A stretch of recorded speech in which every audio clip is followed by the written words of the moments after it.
Sekdapnašalus ilat dali solution podcast.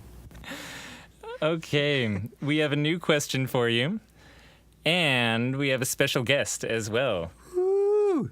I would say a new guest in the studio, but in fact, he's always in the studio. He's just appropriately silent in the background. So we have our recording technician, Jordan Lamp, joining us.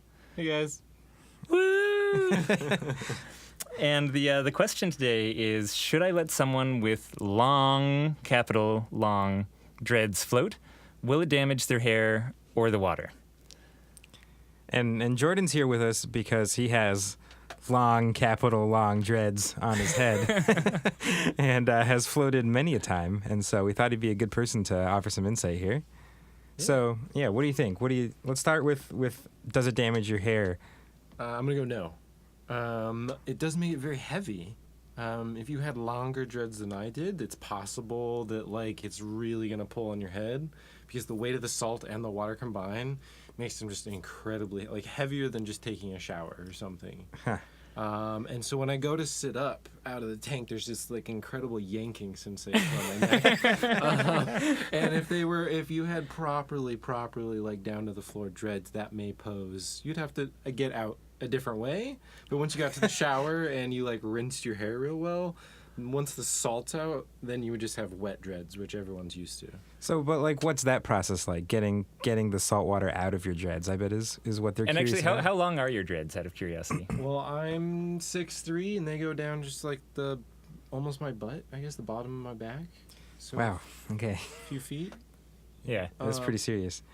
So getting out, first of all, I try not to waste too much of the tank water because so much does get, sort of sucked up in there. So I'll sit for a moment and let the, waterfall go before just, jumping out of the tank because there's a lot of water that comes out.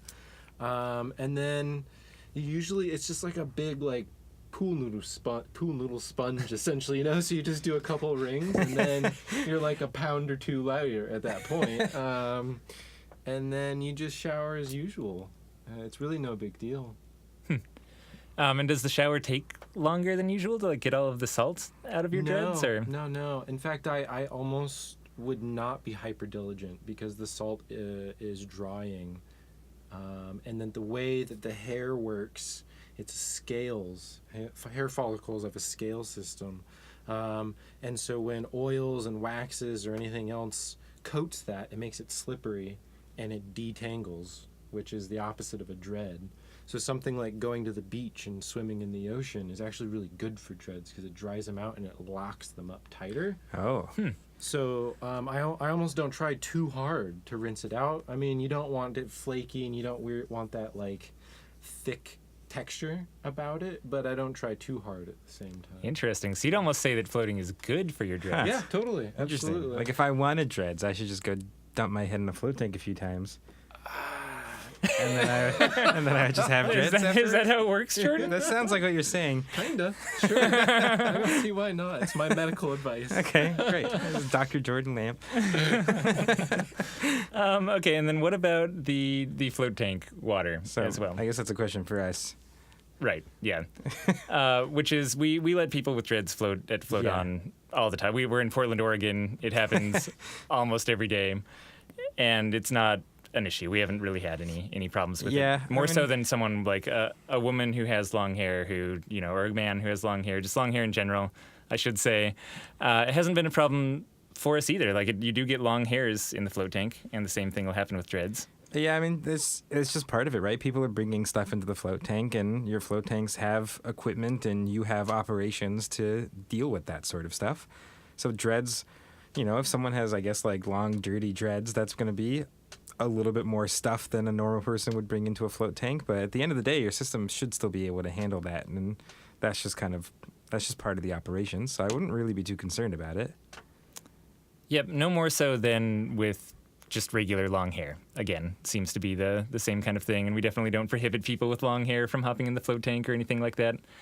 Yeah, I think that's about it for this question. Anything else to add, Jordan? No, it's very simple. It feels really cool. It does feel really interesting when you're actually in the float tank because other people's hair floats so freely. It's maybe more silky, whereas these feel like tentacles sort of like rubbing up against you, and if you have an open tank with a reflection on the top, you can see your silhouette, and it just looks like these crazy tentacles sort of yeah, I bet that looks awesome. which is a very original experience that you can't really get anywhere else. Yeah. I think. All right. Well, I'm going to start getting some dreads. And, And we'll see you tomorrow when Yeah. Ashkahn's all dreaded up. yeah. All right, everyone. If you have your own questions and want to send them to us, go to floattanksolutions.com/podcast. We'll talk to you later. Bye.